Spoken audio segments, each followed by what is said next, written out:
Hey Alex, what are the trends? What are the trends? What are the trends? What are the trends? What are the trends? What are the trends? What are the trends? What are the buzzwords? What is gonna be disrupted in 2019? All right, let's talk about it.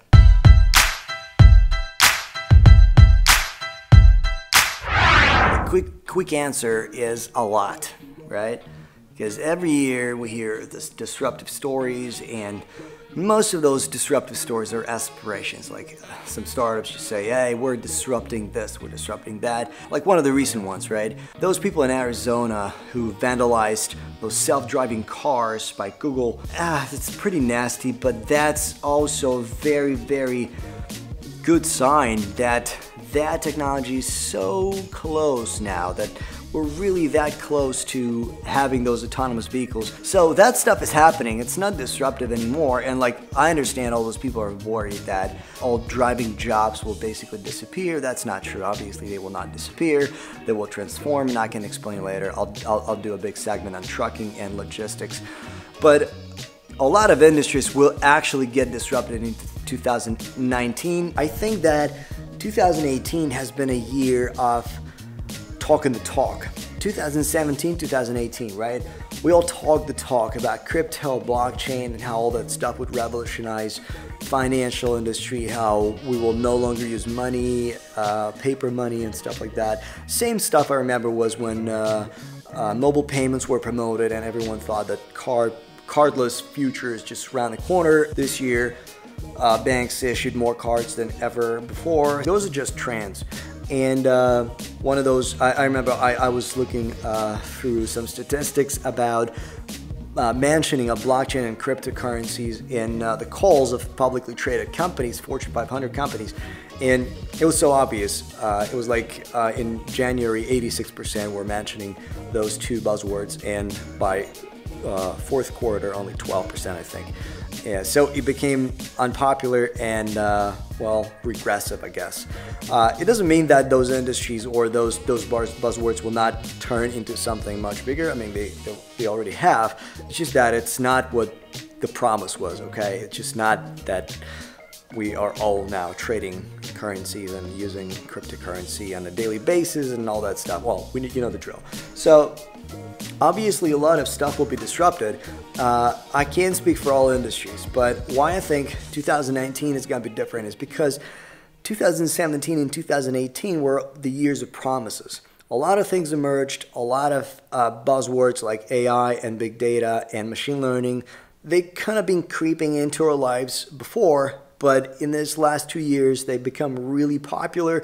And before that, people were slapping PhD to their names here and there. Today, it's machine learning and big data analysts or experts. In the recent 2 years, I have seen so many articles and so many trends in product development that have never really become anything real, right? A lot of theory, a lot of talk, a lot of education, but no practical foundation. So if you say you're a big data analyst or you say that your product is AI, it has to be AI. It's not a chatbot, guys. I mean, AI is not a chatbot. And in the last 2 years, like 90% of the products that claimed they had an AI technology, all they meant was that they had a chatbot or they had some pre-programmed algorithm that basically reacted to something. That's not AI. All that stuff is like mainstream, it's all high level. But what about the actual day-to-day industries? How are they gonna change? Well, can't speak for all industries, but I can name 10 that we at Techkery will be focused on this year. Retail, obviously. Last year we had a very interesting exchange with X, now ex-CEO of J.Crew. The retail industry, despite being the e-commerce leader, right, despite having e-commerce as its foundation, it's really underpowered, and there are so many ways to improve it. And you can see things like what Nike's doing right now with those integrated stores and promoting the idea of personalized performance. That's what's going to be the trend. I was talking about this 2 years ago, but I guess it was too early. But I think what's going to happen is that consumers will get more and more control. It used to be the standard of customer experience, right? When you went to the store and there was like a person who came up to you and said, oh, can I help you find something? The answer is always no. Most of the time, like 10% maybe say yes, and that's why those people are there. I'm not saying that they're useless, but it's not efficient. More efficient way to do this is to make the store interact with the customer rather than customer interacting with the person in the store. The store in this equation today, it's kind of faceless. And what Nike is doing, what I think most brands will have to convert to, is to make those stores alive, to make those stores personalized, to identify the customer by whatever, to offer that personalized experiences to that customer based on the history, based on maybe cookies in real life. That customer is shopping today for this, and now you're rearranging the racks for that customer, because that's what we did with Groupon a couple of years ago when we implemented the big data algorithm that basically analyzed the flows inside the stores and how customers were interacting with different things. And we saw that by rearranging racks, you could actually increase the sales by 12 or 14%. And it worked. It was even more than that. So I think this type of stuff, the incorporation of personalized experience and big data and machine learning, well, not in stores maybe, but somewhere in the back end, with their shipping and logistics. This stuff will start happening more and more often. In the next 5 to 10 years, this is definitely going to be the trend. As far as e-commerce and mobile, all that stuff is pretty crowded now, and the market is super saturated. And I think it's a great opportunity for brands to actually take advantage and create something different. Okay, aviation. Well, aviation is a very, very interesting industry, and it's so due for disruption. It's so due for disruption. It's amazing. I've been talking to a lot of CTOs and CIOs of different airlines, and it's impressive that all those people are actually tracking all the changes happening in the industry and everywhere else, but they're not really ready to move forward. I'm gonna make a different piece about United being the outspoken leader, right, of disruption, of eating out all the competitors and stuff like that, which I think might not happen.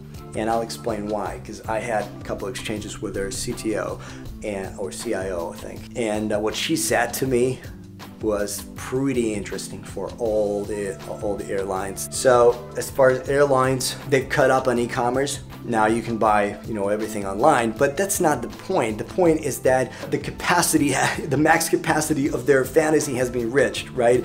That customer experience is limited to points and reward points and all that stuff. It's not. It's not at all. I mean, there's so much more that needs to be incorporated into that personalized experience. Again, it all comes down to personalized experience and walking the walk. And given the fact that they have so much data that can be analyzed, so much big data, that it's impressive that no airline is actually doing what I think they should be doing. And I'm going to make a different piece of that, but airline industry is definitely going to be disrupted. The question is, who will be the bold one to actually believe that it's going to work and to actually do it? My guess is American Airlines. I don't know what their plans are, but from what I can tell, nothing is changing.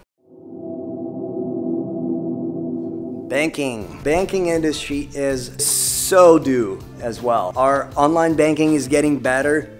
They say that, but it's not really that good. Why?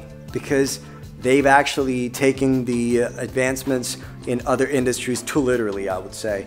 And this is what I've been saying all this time, that there is Siri and there is Google Assistant and Alexa, and those are very advanced technologies, but banks, for whatever reason, thought that by implementing their own virtual assistants, they would somehow benefit customers. The funny thing is that in a year from now, all those three major virtual assistants, they will be able to integrate into banking applications, and they will be able to do so much more. And like, for example, Erica, Bank of America, it will not really be relevant anymore because it will never catch up with those guys. So I think this policy of or the need to catch up with other tech platforms is kind of absurd. This industry should be disrupted from the standpoint of speed, First of all, speed and security. I don't think banks will seriously consider implementing blockchain or crypto anytime soon, because so far this is just speculation. I think they will have to work on new ways to speed up their processes, on new ways to learn from their data. What they do is they just use rewards and cashback and all that stuff, but it's not enough. Like, it's obvious, it's on the surface. There's so much more that needs to be done. Again, I'm trying to reveal sensitive information that I have, or ideas that I have that we'll be working on this year with banks on. Network marketing. So many great companies, amazing people, great products finally, and absolutely no solid, decent technology. Like what they have today, no company literally has anything that they can be proud of, or that they, anything that actually unites their people together and creates an ecosystem. And they're like blind. All their people are going to Facebook and Instagram, and they're creating groups there, and they're doing something there. And network marketing companies are just not learning from those groups at all, because they're closed, because obviously there is no data that's flowing back into the main server, the brain, right, that analyzes and processes everything. They have no idea what's going on. So, and they think they do, because, well, the top earners tell them. This year is different. It's not like 10 years ago. Today you need to be learning from every single conversation, every single transaction, every single word, buzzword, keyword, doesn't matter, tag, location, like all that stuff needs to flow back into your main processor. This is a very exciting industry. Why? Is because the first company that actually figures out that, whoa, we need to create our ecosystem. We need to control our people, not Facebook or Instagram or other platforms. We need to do that, not just by inviting our people to events 4 times a year and then posting all that stuff on Facebook, or not doing regional events. All that stuff is great, but it is, and it's mandatory, but it is secondary to something that you're not doing today. And what you're not doing today is you're not utilizing technology to create your own Facebook or your own Instagram for your people, because it's so niche. People will stick around, because if you introduce enough value for them to stick around and to be inside the ecosystem and to develop it further with you and to invite people inside, right now they're utilizing those secret groups on Facebook because they have no other option. This year, I feel like there's going to be one company, maybe 2, that will figure it out. And we'll see how things will shift, because you can already see the big companies like Mary Kay and Amway, they're not really gaining anything. Their financial reports tell a totally different story. They're losing money every year, and this trend will continue. New companies are emerging, yeah, but will they be able to suppress their previous results? Will they be able to actually cross the 1 billion mark? Probably not without a solid technology. Media, magazines and TV, cable networks, this industry, this entire media industry is shifting. I mean, the inflection point happened like 5 years ago, right? When Facebook and Instagram started, well, not Instagram, but Facebook started implementing paid ads, and people started to get their news from internet, from social media. What's happening now is even more dramatic for TV and for cable, when Netflix and Disney and all those huge startups that are now giants are working on, not just working on their content, but actually creating new verticals in media business. 2019, if you ask me, will be a year when more and more companies will have to challenge their status quo, will have to actually break the barrier. No more can they sustain what they have today. And media is one of those industries that's been around for decades, and it has barely changed. I mean, the technology has changed, the infrastructure, the servers, the ways that data is delivered, but nothing in its core has changed. And if they wait much longer, then Amazon and Netflix and Hulu and companies like those will basically not just disrupt them, they will just murder them. I have many ideas on how newspapers, for example, and magazines could benefit from new technologies, but again, status quo. Just a couple words about sports. I mean, what is there to disrupt in sports? Well, every sports team has its website or a mobile app, and it's so funny to see that individual athletes actually monetize their names, monetize their brand through Instagram, right? They create their accounts and they promote their accounts, and then they do those deals with big retail brands, Nike and stuff like that, and they sell stuff through Instagram. But the sports teams, the only thing they do is, yeah, they sell merchandise at the stadiums or arenas, but all they have figured out is pay-per-view and tickets, and that's it. And there's so much more that should be done and will be done in this industry. And again, sports industry is due for disruption. It's a race now against time. Like, who will be the first one to actually figure out, okay, here is the tunnel, here's the gap, now go and fill it out and just kill everyone else. This is the situation we're in. It's not a competition or a healthy competition between two teams or among 5 teams. No, it's like everyone's on the same level, and one will eventually figure it out and make it happen, and everyone else will be like, what? Why haven't we thought about this before? Like, you can't really live off of that status quo for years, for decades now.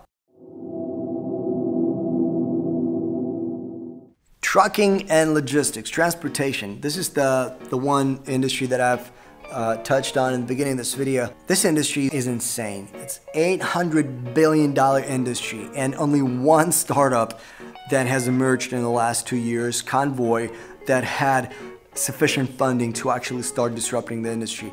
It's amazing. It's insane. There's like 10 plus-ish family companies that that originated somewhere in 1920s and that segment the market. But it's insane that none of those companies, billion-dollar companies, $7 billion companies, that they have been investing in technology. Why?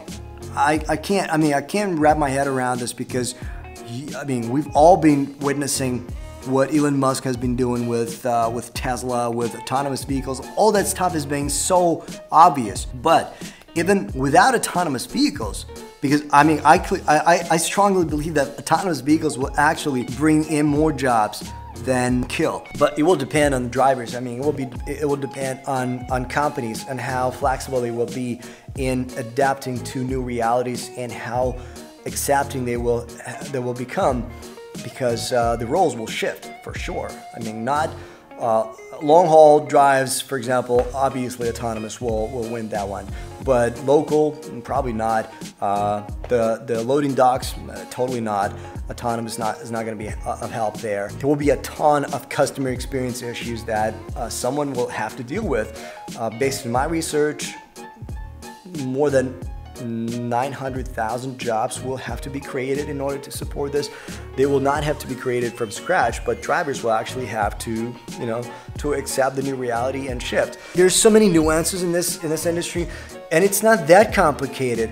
But for whatever reason, those companies are fine with drivers overwhelmingly being unhappy with their jobs, because you can tell. I've read thousands of comments on Glassdoor, comments of drivers who work for the majority of the most popular companies, and the reactions are pretty much the same. It's low pay, people that are very hard to work with, and obviously separation from family is a big one. Let's not forget that in this industry, the average age of a driver is 49 years. So 10 years from now, in the next decade, more than 200,000 drivers will retire.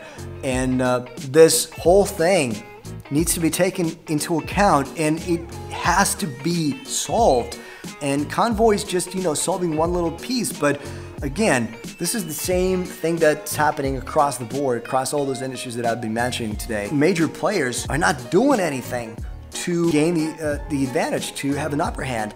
And it's so easy now to do it. Like in 1 year or 2 years, if you start developing something today, in 1 or 2 years, you could have the biggest change in the industry in decades, and you could have the upper hand, and you could have like the hammer that you would just go and smash other companies with. And we're opening conversations now with several companies, and we're trying to enlighten them and see, show them another way. And a lot of people are actually very accepting, and they are very positive about the change, because it's inevitable now.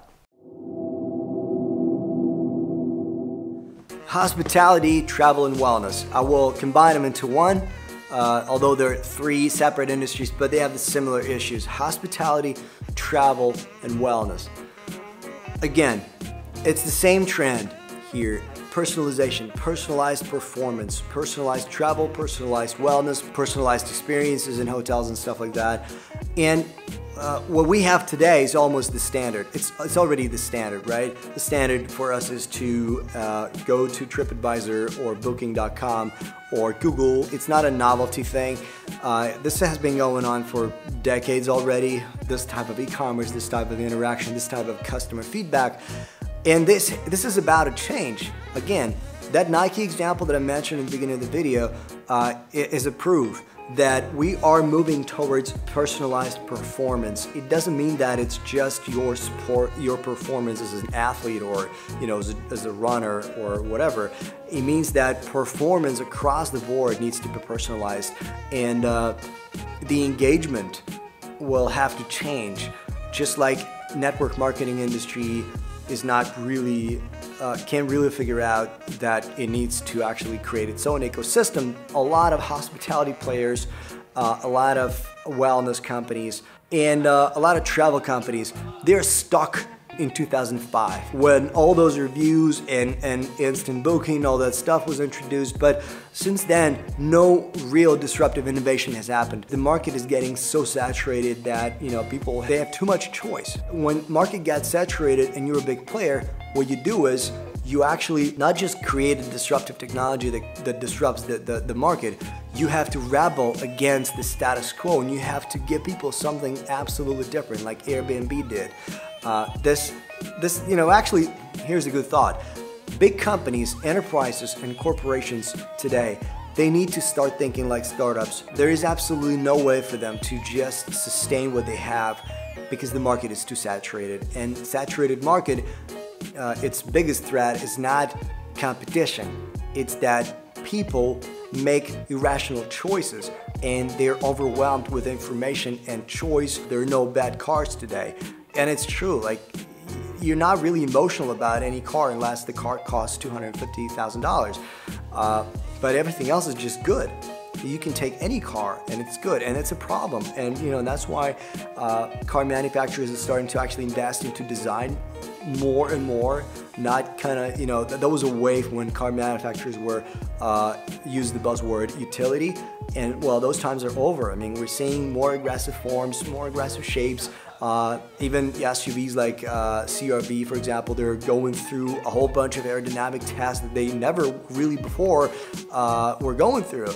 And all that stuff, is telling you that it's all moving towards personalization of the experience and not just making a difference for the consumer, but kind of making something that would be different from the rest of the market. Not being in line with everyone else, but being different from it. So this is what's happening with travel, hospitality, and wellness in the next 2 or 3 years. But 2019 in particular will be really interesting because some companies I can't name will start developing something really cool. And the final and a very obvious industry for today is well, it's not an industry really, but startup industry. It's kind of an industry because it has certain rules, and it has players, and it has consumers and buyers, and producers. So what's going to happen to this industry? One thing is for sure, startups will have to get leaner. They will have to get back to the basics of what a startup is and operate on a level that, okay, here's an ROI for this product, here's the idea, here's the business behind this idea. And this is what we've all been missing all these years, because all these years has been this ongoing thing with startups just taking cash, burning cash, and disappearing and just taking on something new. I've always been opposed to this kind of work and this kind of approach, and to this, I don't know, maybe it's because I was brought up in Eastern Europe and I wasn't really, my family was by no means wealthy. I mean, we're pretty much poor, I think. And the one thing that you learn is that you never take money or cash for granted. And if you have that you know, sucked into your bloodstream, and you know, it's kind of how your system operates, I guess. It takes you to places where you cannot just take somebody's cash and not care about it like most startups do even today. But I see that more and more VCs, and I know a lot of VCs, and we talk, and I see that the trend is moving from, it's transitioning from, hey, here's my money, take it. I gave it to 10 more startups, and maybe one startup becomes a unicorn, and I'm fine with that. From this to actually, okay, what's your business model? What's your ROI? How soon can you start making money? How soon can you become profitable? All that stuff, which any normal business would have. For whatever reason, startups have been exempt from that. So not anymore. I think more and more from now, we'll see startups that actually, that will use paid models right from the start. I mean, including our startups, for example, our own products at Techry. I mean, we do it that exact way, and we're not burning through anybody's cash, thank God. I think that startups will start becoming more and more down-to-earth, real businesses rather than just hyped up ideas full of buzzwords that people just throw money at and not really care if that money will ever make a return. But to conclude this big intro to 2019, I want to say a couple thanks. That, well, first of all, Happy New Year, and I really mean it. I really hope that it's going to be a happy year for all of you guys who are watching this. I really hope that companies really will not listen to the rumors and will not really listen to haters in the face of press or some trendsetters or whatever, but really continue pursuing their vision and getting to their goals in the next couple of years. And I really hope that this year, a lot of companies that I'm a fan of, and I'm a fan of all companies that are pursuing goals and they're ambitious and, you know, they're trying to make this world a better place, that those companies will succeed, and those companies will be able to find the guts to actually walk the walk if they were talking the talk. And one thing that's gonna happen for sure is that the economy is going to change, because we're transitioning right now from the experience economy to the transformation economy. This is very important, actually. I should have started my video with this, but I'm concluding my video with this. What I mean by this is that we're transitioning from the Equinox gym experience, which is like super cool and hyped up, and you can take a very fancy selfie video in the bathroom and you'll be all cool and it's status, versus what we're transitioning to is freaking boot camp, where you're all covered in mud and you actually walk the walk, and you pick up that ball and you throw it in the sky, and you pick up that log and you run with it, and you prove to yourself that you're worthy and you're strong and you can be stronger than your previous version. So all that stuff on a consumer level will change the way people interact with brands as well, the way people buy from companies as well, the way economy works, the buyer-seller economy. Because we never, I mean, you can be a great salesman, for example. If there is no connection on the emotional level, there will be no sales. So we're transitioning from experience to transformational economy, which means that brands and consumers will both need to be in sync in order for this connection to exist. Well, that's what I wish you guys in 2019. It's gonna be a great year, and I'll be really excited to talk and meet with a lot of you. Cheers.